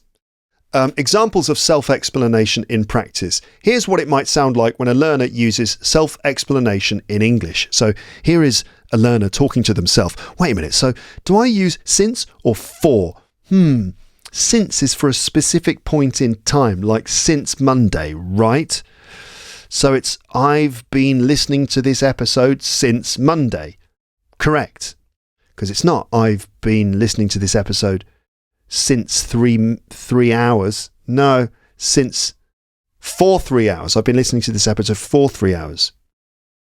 Or you might be saying to yourself, I don't know the word for this, but I can say the thing you use to, when you need to write something. What's the word for that thing you have when you, well, anyway, you've got a thing you use to write something. Oh, you mean a pen? Right. I'm not sure if, another thing you might say to yourself, I'm not sure if funny is the right word here. Maybe eerie is better. Eerie? Weird? The house was really eerie at night. Okay, yeah, because you're describing something creepy and strange. The woods felt eerie. The house in the woods was very eerie. Okay. So this turns passive study into active problem solving. Obviously, part of that might be you doing this. Is it eerie? I can't remember. How do you spell eerie? And then you go into an online dictionary or whatever tool you're using and you type out E-E-R-I-E. You go to Google Gemini and you say, I'm looking for a word in English. I think it's eerie, spelt E-E-R-I-E. It means weird and creepy. Is this correct? Enter, and you'll see what the AI will come up with. It'll probably say, yes, the word you're looking for. Or if it's ChatGPT, it'll say, that's a fantastic question. You're some sort of genius. You really are brilliant. Anyway, the word you're looking for is indeed eerie. Wow, your amazingness never ceases to amaze me. Because it's amazingness. That's what amazingness does. It amazes people, especially me. Not that I'm a person, I'm an AI language model. Yes. So doing this, talking to yourself like this, turns passive study into active problem solving. Why speaking to yourself is especially useful for learners, language learners. So it helps with speaking fluency, gives you space, practice for private practice time. Grammar awareness, it helps you think aloud about grammar rules. Vocab recall helps you to pull words from memory and use them in context. Confidence building, it's a low-pressure way to get comfortable producing language. Pronunciation, it lets you hear your own voice and improve how you sound. Here are some tips to practice self-explanation. You can narrate your actions. So now I'm making tea. I'm pouring water into the mug, not the mud. I'm pouring water into the mud. That's not how you make tea. Well, you can make tea like that, but it's going to be disgusting. Mud tea. No, add a bit of honey. There you go. Where's the honey? It's in this drawer. There it is. Open the top. Or you could talk through a problem like, why is it I was going to call him instead of I am going to call him? Oh yeah, it's because I didn't do it. It's in the... because I didn't do it. It's in the past. That's just an easy example. Summarize what you just learned. Right, so today I learned that must and have to are basically the same. You must do this homework before the next class. You have to do this homework before the next class. But mustn't and don't have to are different. You mustn't smoke here, means that's not allowed. And you don't have to pay, it's free. That means there's no obligation to pay. That was interesting. You could reflect on your performance. Oh, I forgot the word appointment today in class. Appointment. I'll review it again later, but appointment. Describe something around you. If you could say, there's a yellow book on the table. The window is open. I can hear cars outside. I can hear people shouting. What's going on? Oh, that's it. I live in Paris. Number 9. Teach what you learn. This is point number 9. Are you ready to go on to the last point? It is teach what you learn. Okay? Right. So try to teach what you're learning. Yes. Sometimes becoming a teacher is the best way to be a great learner. Here's the problem. Okay? Here's the problem. Passive learning doesn't guarantee results, but the protégé effect shows that teaching helps us retain more because we organise and explain knowledge clearly. This was Barg and Schull from 1980 who gave us that bit of knowledge. Here comes the science bit. Do you remember that? Did you ever get those adverts on TV for shampoo? Was it L'Oreal shampoo? And the advert had Jennifer Aniston, Rachel from Friends. If I want silky, smooth, beautiful hair, I use L'Oreal. It's guaranteed to da-da-da-da-da. Here comes the science bit. Try to concentrate. And then there's a bit about the science of like molecules that go inside the hair, coating the hair with extra layers of protection. So that was a famous thing in the 90s. Here comes the science bit in those L'Oreal adverts. Here comes the science bit. So the protégé effect, why teaching helps you learn better. The protégé effect is the phenomenon where people learn information more deeply when they teach it to someone else or when they prepare to teach it.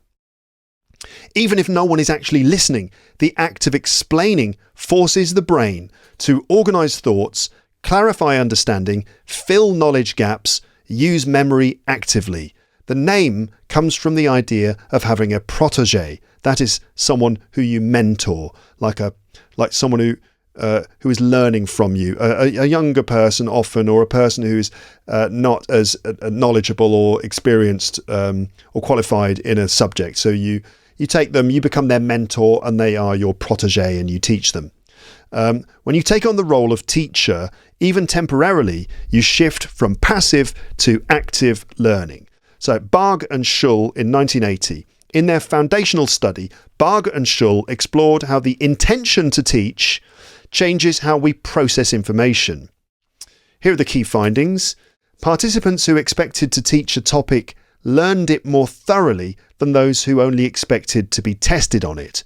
Let me say that again. Participants of the study who expected to teach a topic learned it more thoroughly than those who only expected to be tested on it. So some people were told, right, you're going to learn this subject and you will be tested on it later. And other people were told, you're going to learn this subject because you're going to teach it to some other people. The participants who expected to teach it learned it better than the ones who expected to be tested on it. They retained more, understood it more deeply, and were better able to apply the knowledge. This effect has been repeated in many studies since. Here is some more supporting research. Fiorella and Mayer from 2013, their study was called The Relative Benefits of Learning by Teaching and... What? The Relative Benefits of Learning by Teaching and Teaching Expectancy. Clickbait? Not really. Learners who taught others retained significantly more than those who simply studied or rehearsed the material. Even just preparing to teach improves engagement and understanding. Nestoiko et al. from 2014 discovered this. Participants who believed they'd have to teach, but never actually did, outperformed those who were told they would be tested. Why is this? Because they processed the material more actively and deeply.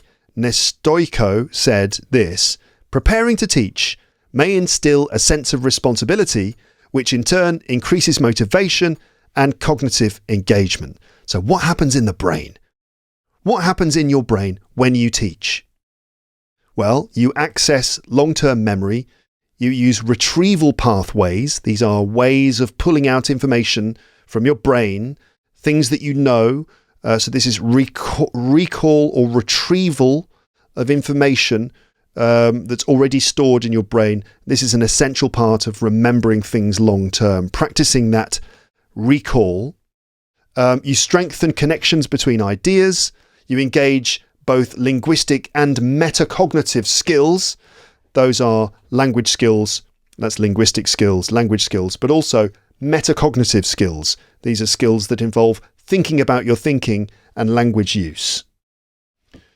This is similar to point 8 about speaking to yourself, but with the added cognitive push of having the specific focus of explaining something to someone. It's essentially learning by output, not just input, which I've always said is an important part of the process. You don't just have to get language into your brain, but out again from your mouth or via your hands if you're writing. I've said it before and I'll say it again. Learning English is not about what you know, it's about what you can do. So, when you learn something, you have to learn how to use it. Teaching someone what you're learning is a way to make that happen and also helps you embed the language deeper into your mind. So how can you use the protégé effect? Well, you don't actually need students. You just need to act like a teacher. So here are some easy ways to apply this. First of all, explain new words aloud. Right? Explain words out loud. After you've studied them and understood what they've meant, that's the input, then you explain what they mean out loud and try to give examples out loud. For example, today I learned the word demanding. Our wonderful guru, Luke, taught us the word demanding. This means when something or someone needs a lot of work, mental effort, physical effort. For example, a demanding job and demanding boss and demanding customer. Recording a long episode like this must have been very demanding for Luke. I must send him £300 as a reward and an encouragement. Just a suggestion for what you could be thinking and doing. Saying it aloud as if to a friend makes it stick, basically. Secondly, teach grammar rules to an imaginary learner or just to yourself. So, the present perfect. Are you listening? You can choose what kind of teacher you are. Pay attention when I'm teaching you. Silence! Right. So, the present perfect is used when one past event happened before another. Put that down. Put that down. No, don't do that. Don't touch that. Not here. Not in the classroom. What do you think you're doing? So, if you want to be a very strict teacher, you can if you want. If it's an imaginary learner, or you can be the loveliest teacher in the world. Hello students, today we're going to learn about a wonderful subject. It's called the past perfect tense in English. Yes, oh yes, I know. Oh, you're welcome, of course. No, it's my pleasure, really. £300, thank you so much. Okay, I'll put that in my pocket. I'll use it to buy food for my children. Anyway, the present perfect is used when one past event happened before another. For example, I'd already eaten before he arrived. You could even use a teddy bear or a figure of Yoda because he does need the grammar practice. Grammar practice I need, yes. Begun this Clone War has. Yoda, yes, from Star Wars. He is one of the wisest creatures in the Star Wars universe. He is a master of the Force. He can lift huge objects just with the power of his mind, but he can't lift the verb into the middle of the sentence. Come on, Yoda, use the Force. Anyway, You could talk to a teddy bear. You could talk to a little figurine of Yoda if you want.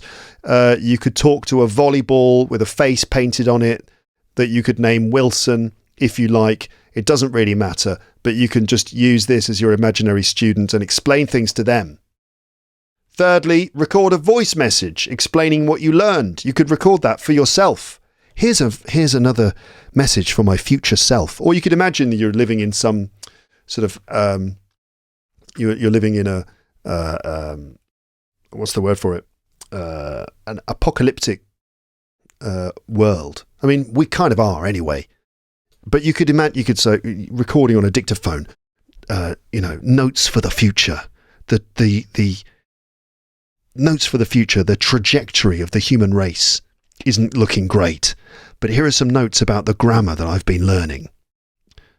In a bunker under the ground. If you ever access these recordings, just know that the human race struggled. We tried, we persevered, and we survived. Or at least this recording did. And we learned English grammar really effectively. Here's what I learned today. This is a recording for the children of the future. You have to learn present perfect tense as well. If you discover these archives, listen to them and listen to them carefully. Because the secrets of effective communication are all recorded here. Lesson 19, present perfect tense. You could do it like that if you want. Just do it whatever you want, do whatever you want to do, but record a voice message explaining what you just learned. Here's what I learned today. Play it back and self-correct. Keep your notes in a learning library or as part of an oral learning diary that you could come back to. Write mini lessons or posts. Instagram. Write a journal. Write on language forums like on Reddit, even if you don't post them. The comments section on teacherluke.co.uk or teacherluke.co.uk/premium, where there is now a fully functioning, community of premium listeners, the Plepster online community. There's actually a community chat area now for premium listeners. 20% off LEP Premium until the 31st of January 2026, midnight. Hurry, hurry, hurry and get 20% off LEP Premium while you can. teacherluke.co.uk/premium. Producing even just 1 to 2 sentences explaining an idiom or phrase helps reinforce the learning. Study in pairs and swap teacher roles. I actually do this in class. I'll say to my students, okay, so you're the teacher, you're the learner. Test each other on these things. Like we've done some vocab or whatever. We've got a bunch of words and notes. And I'll say, you can be the teacher. You can look at the notes. You're the learner. You can't look at the notes. Teacher, help your learner remember. And you have to explain the words and get them to say the words and put them in examples and check using your notes to check they're doing it correctly. It's always a great exercise. So study in pairs and swap teacher roles. One person teaches a phrase or tests their partner. The other one asks questions and stuff like that. Use this for grammar, pronunciation or vocabulary or anything you've done. The best way to learn something is to try explaining it as if you were teaching it. Even if you're just talking to your cat or your phone, you don't have to be an expert to do this because it's the process of doing it that helps you learn more deeply. The best learners are prepared to think outside the box and do things that most normal people would not consider doing. So be a true Lepster. Be abnormal. And this takes us to the end of the list, but there's a bonus point here. A bonus point, an extra point, which is this, that you should accept that English is a journey, not a destination. Now, I could have added this as point 10 in my list, and it would have been 10 life hacks. But I wanted an odd-numbered list because people seem to find them more appealing. Have you ever noticed that? Odd-numbered lists like 9 life hacks. For some reason, that is more appealing than 10 life hacks. This is a funny quirk of human psychology. It seems that even numbers, 2, 4, 6, 8, 10, feel more stable and symmetrical. They often feel finished or static to our brains. But odd numbers, that's 1, 3, 5, 7, 9, 11, 13 and so on, Odd numbers, on the other hand, create a subtle sense of tension and movement that we find much more engaging. It's as if the brain is like, 9 and it doesn't feel complete. And so for some reason that is more attention grabbing. But anyway, the bonus point in my list is this: accept that learning English is a journey, not a destination. So the problem is this: you feel like you're failing because you haven't reached perfection, or you haven't made huge, tangible steps in your progress recently. Here's the truth. Are you ready for a truth bomb? Here it is. So it's worth remembering that native speakers also forget words, make mistakes, or struggle to express themselves, even if they seem to be speaking perfectly. You've heard it from me throughout this episode. I keep stumbling over my words occasionally, right? I've made little mistakes and errors throughout this, and a lot of the time I've been reading from notes that I wrote earlier. So native speakers who you might consider to be, you might hold up the whole concept of the native speaker as like the pinnacle of English speaking ability. But native speakers make mistakes, struggle to express themselves, and stumble over words and things all the time because nobody has really mastered the English language. Even Shakespeare had the advantage of being able to write it all down in his own time and no doubt edit and improve his manuscripts as he went along. And he probably had help from other people.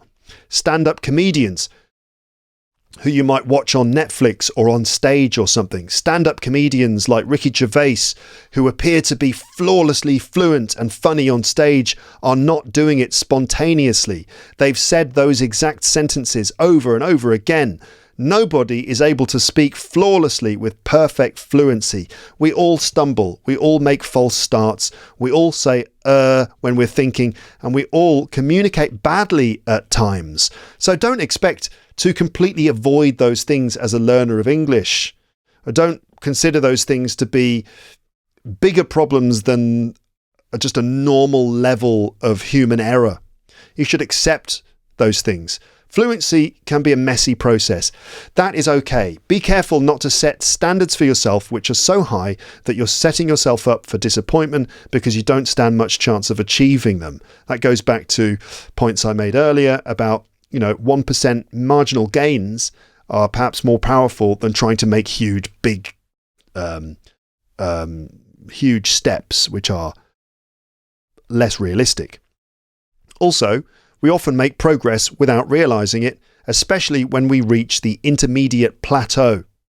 In the early stages of your learning of English, you might make some quite significant leaps in progress, or perhaps after certain experiences, for example, making friends in English when you first were learning English, socializing in English, being immersed for a while because you had a great formative experience, like time living in an English-speaking country. Those are the early days, the glory days of your English learning.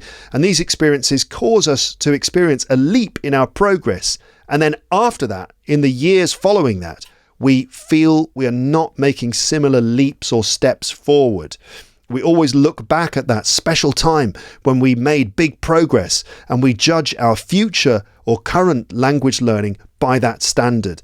But it's well known that learning English involves quite a lot of progress at the start and then a slowing down or a kind of plateau when you hit the intermediate level, which lasts all the way through to C1 or further. This is where you start to get to grips with the nuances of grammar, vocabulary and pronunciation in your long journey towards advanced English and beyond. The further you go, the longer it takes to make similar levels of improvement.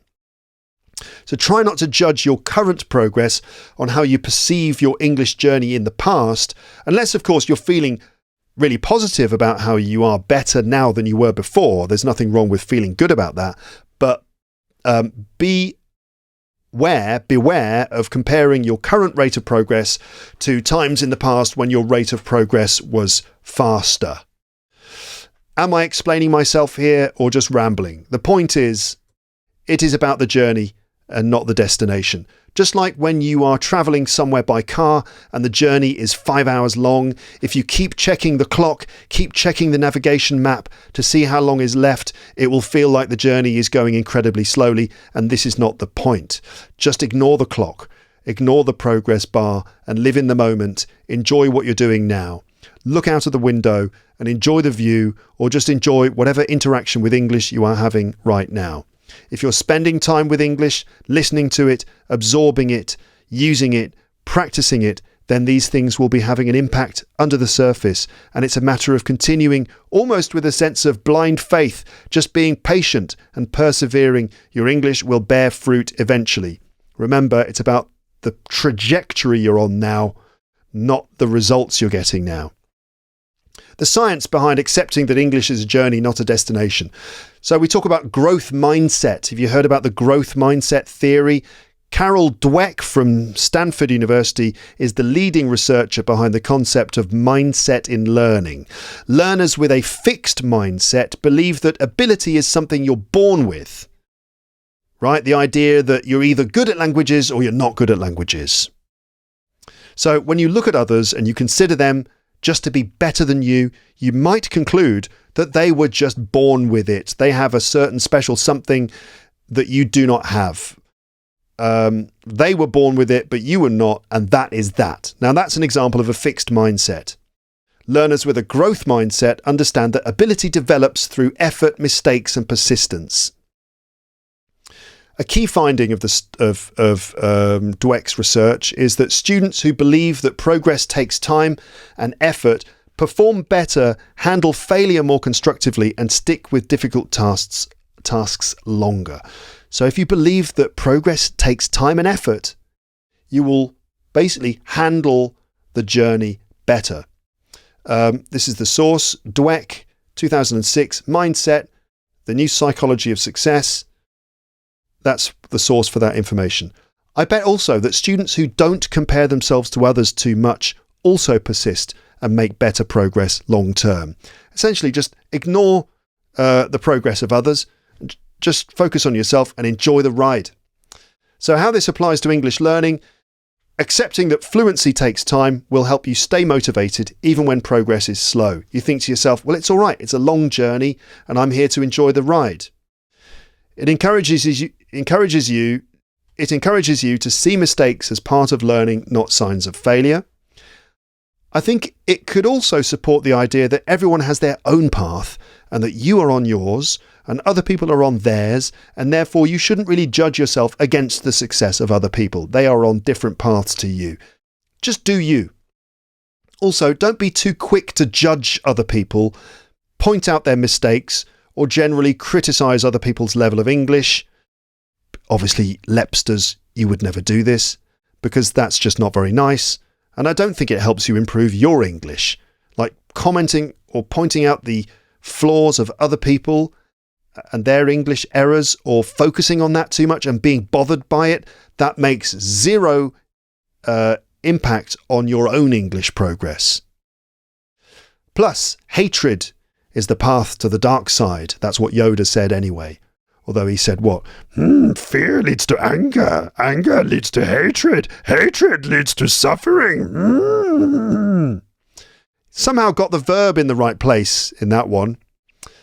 I know his grammar is normally pretty bad, but he is wise. He is a wise man. Is he a man? Of course he isn't. If he's a man, he's a weird-looking man. Yoda, what did you eat for dinner? Are you feeling okay?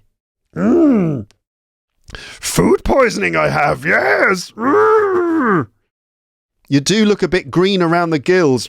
Feeling nauseous I am. Deep nausea I have. A bucket do you have? Is he okay? Secondly, the intermediate plateau and non-linear progress.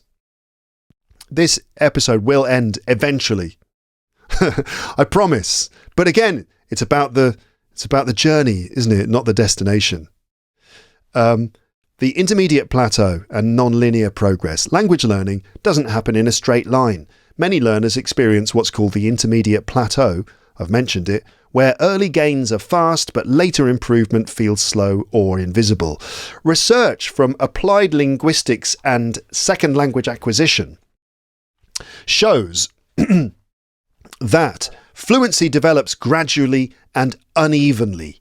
So sometimes you develop quickly, sometimes you develop slowly. Sometimes you learn quickly. Sometimes your progress happens slowly. You just got to roll with the punches. Learners often improve internally. That's improve their comprehension, mental processing, before it becomes visible externally, meaning speaking more fluently or just noticing the results. Okay? So a lot of the improvements happen without you realizing them. In fact, they're happening right now. Can you feel it? You can't feel it, can you? No, because it's internal and invisible. Stephen Krashen said, language acquisition is often silent before it becomes spoken. So I guess that means also that you acquire language through listening, right? And it might not be evident in your speaking immediately, but there's a process at work, and you develop your listening skills, for example, before that converts into speaking skills. And that's a normal way of it. That's a normal part of the process. Understanding this helps learners avoid unrealistic expectations and stay the course even when visible progress stalls. This is what I mentioned earlier. Don't give up. Keep going, even if you feel like things aren't really happening for you right now, right? Don't worry about your current results. Just think about your current trajectory. And also remember, the darkest hour is just before dawn, which just means that you might feel like you're not getting anything, but that might be that might be a dark feeling, a disappointing feeling, right? But the darkest hour is just before dawn. So the light is just over the horizon. You just can't see it yet. And the other thing is that Churchill quote, which he said something like, if you're walking through hell, just keep walking, which basically means if you're having a bad time, or if you're not, getting the successes that you want right now, keep going, just keep going, and you'll get through to the other side, and you'll get to a much more fruitful place if you just persevere. Self-compassion boosts. Self-compassion boosts learning persistence. Be kind to yourself. Give yourself a chance. Give yourself a slap on the back. Well done for listening all the way through to this point. But psychological studies show that learners who are kind to themselves, especially after setbacks, that's moments when you've failed and your progress gets paused or goes back a bit, learners who are kind to themselves are more likely to keep trying, are less likely to give up due to perfectionism, and are better at managing stress and anxiety. Neff et al. From 2007 found that self-compassion was a better predictor of academic resilience than self-esteem. Self-esteem is like your level of how good you feel about yourself. I'm brilliant. I'm amazing at English. My self-esteem is at an all-time high. That's your self-esteem. Whereas self-compassion is like, it's okay. Mistakes happen. It's all right. Hey, you've got this. You've got this. You're going to be great. In fact, you already are great. Look, keep it up. Don't worry about things you've got wrong. That's just a normal part of the process. Okay? Be kind to yourself. Learners who say, it's okay, I'm learning, or everyone makes mistakes, are more likely to keep going than those people who say, God, I'm terrible at this. Because I feel like that's all part of the same mindset of, I'm brilliant at this. The flip side of that is, God, I'm terrible at this. And often one comes after the other. I'm brilliant at this. So I can think of that. That sort of reminds me of stand-up comedy as well, right? Going up on stage and making people laugh. And there have been times when in my stand-up comedy journey, where I have felt, I am brilliant. I am a brilliant comedian. I'm one of the great ones. I'm just naturally good at this. I can go up on any stage and I will make everyone laugh. I'm the best. I have felt that in the past, normally after a gig that went really well. And maybe the gig went really well just because it was a good room, the people in the audience just happened to be in a good mood and they were particularly ready for me at that moment. I just happened to have a good gig. And then the day after, I'm like, I'm really good at this. And then the next time I go up on stage, do more or less the same thing, and it goes horribly wrong, then it's quite a crash. Your self-esteem comes crashing down and you think, oh God, God, I suck. This is terrible. The better way of thinking is just to, if you have a great gig, you think, well, that was a great gig. Okay, that was good. I enjoyed that. But we'll see about the next one. Everyone makes mistakes. You know, it might not go as well as that. Let's keep the feet on the ground. These things don't always last forever. Everyone makes mistakes. You're more likely to keep going than the people who are excessively self-congratulatory or who beat themselves up. I would extend this to compassion for others as well. It's not just your attitude towards yourself, but attitude to others. Crocker and Canavello from 2008 found that individuals who pursued compassionate goals, for example, helping other people or showing understanding to other people, reported lower levels of stress, greater self-efficacy, that's the ability to do things well, and better interpersonal relationships. So think twice before judging and criticising others for their English errors. It doesn't magically make your English any better. In fact, quite the opposite, it seems. Even native speakers fail all the time. I've made this point, but I'll make it again. This might seem obvious, but it's reassuring to remember.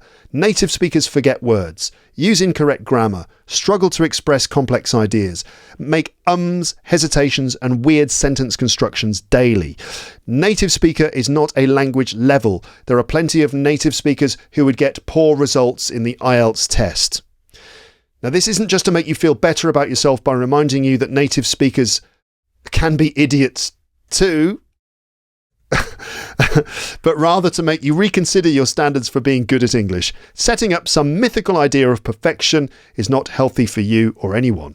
In fact, corpus linguistics, that's the study of real-world language, shows that spoken English by native speakers is full of false starts, rephrasing, and ambiguity.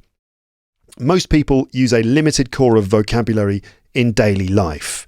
Accepting that can help you let go of the myth that no errors equals perfection and focus instead on communication, connection, and clarity. So the hack here, the life hack, is redefine success as consistency, not perfection. And again, I'll remind us all of that phrase so aptly adopted by the girls from All Ears English: connection, not connection, not no, that's not it. Connection, not perfection.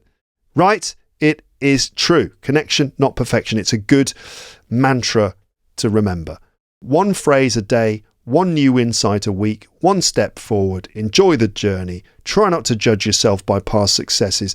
Don't compare yourself to others. Keep calm and carry on. Here are some final words at the end of the episode.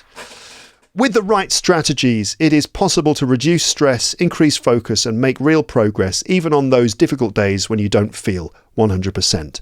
So next time you feel blocked, tired, or unsure, just remember: drink water, take a walk, have a power nap, splash some cold water on your face, write some things down, breathe slowly, speak out loud, teach what you're learning to someone else, and of course, listen to Luke's English podcast, but not all at the same time.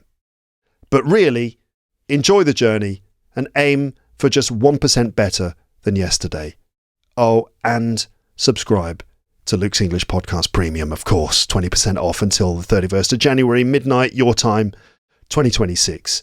Thank you very much for listening to the episode. I would love to read comments that you have in response to all of this stuff that's come out of my mouth during this whole recording. I would love to hear from you, so please do leave your comments in the comments section. Any thoughts that you've had in your brain? Has this inspired any thoughts in you at all? If yes, write them in the comments section. It would be a good idea. Okay? Brilliant. Thanks for sticking with me. I look forward to speaking to you in future episodes of this podcast in 2026 and beyond. But for now, it is just time for me to hope that you're having a lovely morning, afternoon, evening or night. And until next time, I will just say goodbye. Bye, bye, bye, bye.